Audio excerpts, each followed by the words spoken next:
ఓం శ్రీ గురుభ్యో నమ. ఓం శ్రీమాత్రే నమ.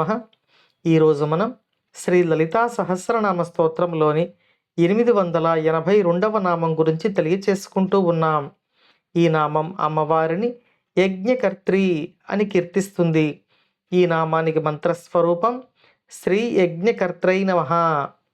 మనం ఇంతకుముందు నామంలో యజ్ఞప్రియ నామంలో అమ్మవారిని దర్శించుకున్నాం.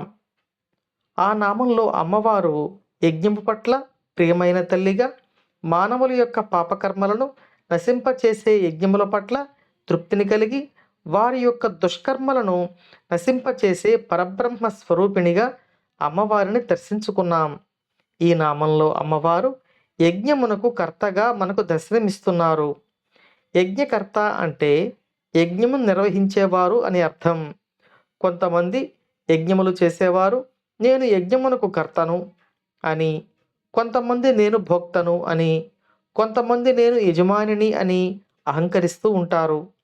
యజ్ఞం యొక్క కర్తగా అంటే యజ్ఞమునకు కావలసిన అన్ని ఏర్పాట్లను చేసి నిర్వహించేవారు యజ్ఞకర్త అని పిలువబడుతున్నారు. వీరు యజ్ఞమును భౌతికంగా ప్రారంభించి నిర్వహిస్తారు. వేదమంత్రాలు పఠించడం, యజ్ఞములో ఆహుతులు వేయడం వంటివి చేస్తారు. నిజానికి యజ్ఞమునకు కర్త ఒక వేద పండితుడు, ఒక మహర్షియో కాకుండా సాక్షాత్తు అమ్మవారే అయి ఉంటారు అని ఈ నామం యజ్ఞమునకు కర్తగా అమ్మవారిని మనకు తెలియచేస్తుంది.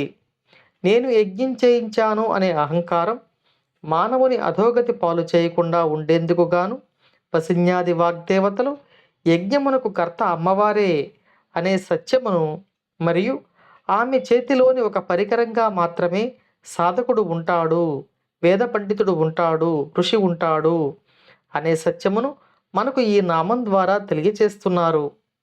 ఈ నామం ద్వారా మనలాంటి సామాన్యులు తెలుసుకోవలసిన ఒక అర్థం కూడా ఉంది. యజ్ఞమునకు కర్తగా యజ్ఞము నిర్వహించేవారు అమ్మ స్వరూపమే అని, అమ్మ యొక్క అనుగ్రహం అతనిపై పరిపూర్ణంగా ఉన్నదని భావించి యజ్ఞకర్తకు మనం తగిన సహాయ సహకారాలు అందించడం, ఆయన మాటను గౌరవించడం మన యొక్క విధిగా భావించి యజ్ఞం దిగ్విజయంగా పూర్తి కావడానికి మన వంతు సహాయ సహకారాలు అందించాలి. యజ్ఞమునకు సమర్పించే ఏ ద్రవ్యమైనా సాక్షాత్తు పరమేశ్వరికి సమర్పించడంగా భావించి భక్తి శ్రద్ధలతో మనం సమర్పించాలి అనే భావం ఈ నామంలో వసిన్యాది వాగ్దేవతలు మనకు అందిస్తున్నారు. ఈ యాగములలో సోమయాగం నిర్వహించేవారు సోమయాజి అని పిలువబడతారు. ఆ సోమయాజి యొక్క ధర్మపత్నిని సోమిదేవమ్మ అని అంటారు. ఆ పుణ్య దంపతులు ఇద్దరూ కలిసి యజ్ఞం నిర్వహించాలి. పరమేశ్వరుని యొక్క అష్టమూర్తులలో 8వ మూర్తి ఈశానుని యొక్క అంశగా సోమయాజిని చెబుతారు. అమ్మవారి అనుగ్రహం మనపై ఎల్లవేళలా ఉండాలని కోరుకుంటూ ఓం శ్రీమాత్రే నమః.